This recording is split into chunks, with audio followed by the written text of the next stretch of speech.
हाय focus, welcome back. इस video के अंदर हम डिस्कस करने वाले हैं पॉलीमॉर्फिज्म इन जावा। पॉलीमॉर्फिज्म को समझने के लिए पॉलीमॉर्फिज्म वर्ड को समझ लेते हैं। पॉलीमॉर्फिज्म वर्ड आपका दो वर्ड्स को मिला करके बनाया गया है, पॉली और मॉर्फिज्म। पॉली का मतलब होता है मैनी मैनी एंड मॉर्फिज्म का मतलब होता है आपकी फॉर्म्स या बिहेवियर।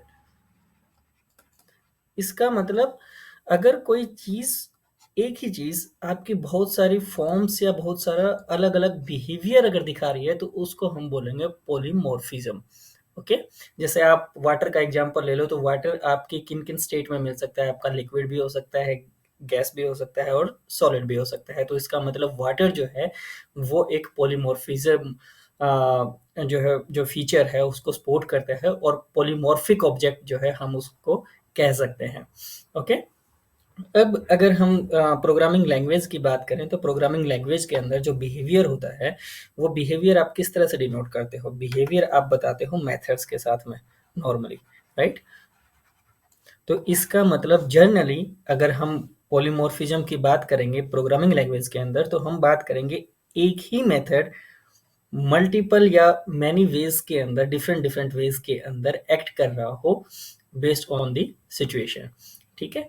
तो अगर हम सिंपल एग्जांपल लें पॉलीमॉर्फिज्म का जावा के अंदर, आप यूज कर सकते हो प्लस ऑपरेटर को भी।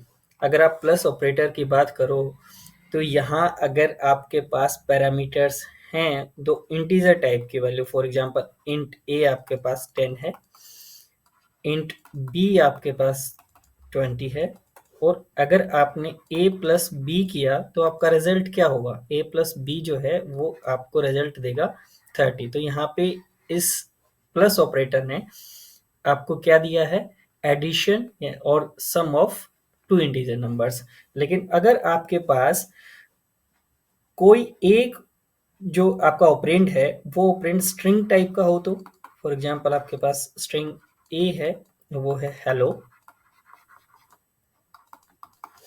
और जो दूसरा आपका वेरिएबल है बी, वो आपका इंटीजर टाइप का है। ऑल्दो आप स्ट्रिंग भी ले सकते हो, लेकिन यहाँ पे हमने इंटीजर इसलिए लिया है क्योंकि हम ये देखना चाहते हैं कि जो प्लस ऑपरेटर है वो किस तरह से बिहेव करेगा। तो बी की वैल्यू अगर आपके पास फॉर एग्जांपल 20 ही है, और अब आपने ए प्लस बी लिखा है, तो आपका रिजल्ट क्या आएगा? अब कोई सम या एडिशन नहीं होने वाला है, कोई मैथमेटिकल ऑपरेशन नहीं होने वाला है। अब क्या होगा? कॉन्केटेनेशन ऑपरेशन होगा। तो आपका जो रिजल्ट आएगा वो क्या आएगा? Hello 20, this will be the result. तो इसका मतलब जो आपके पैरामीटर्स थे, जो आपके ऑपरेंड्स थे, उनकी टाइप के बेस के ऊपर प्लस ऑपरेटर ने एक बार एडिशन किया और दूसरी बार कॉन्केटेनेशन किया। ओके? तो ये एक सिंपल एग्जांपल है पॉलीमॉर्फिज्म का। अब जावा के अंदर पॉलीमॉर्फिज्म की टाइप्स क्या हैं? जावा के अंदर पॉलीमॉर्फिज्म की मेनली आपके पास दो टाइप्स हैं। एक आप बोलते हो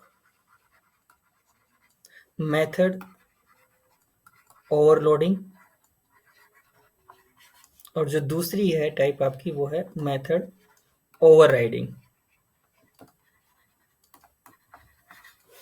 मेथड ओवरलोडिंग को हम कंपाइल टाइम भी बोलते हैं, कंपाइल टाइम पॉलीमॉर्फिज्म,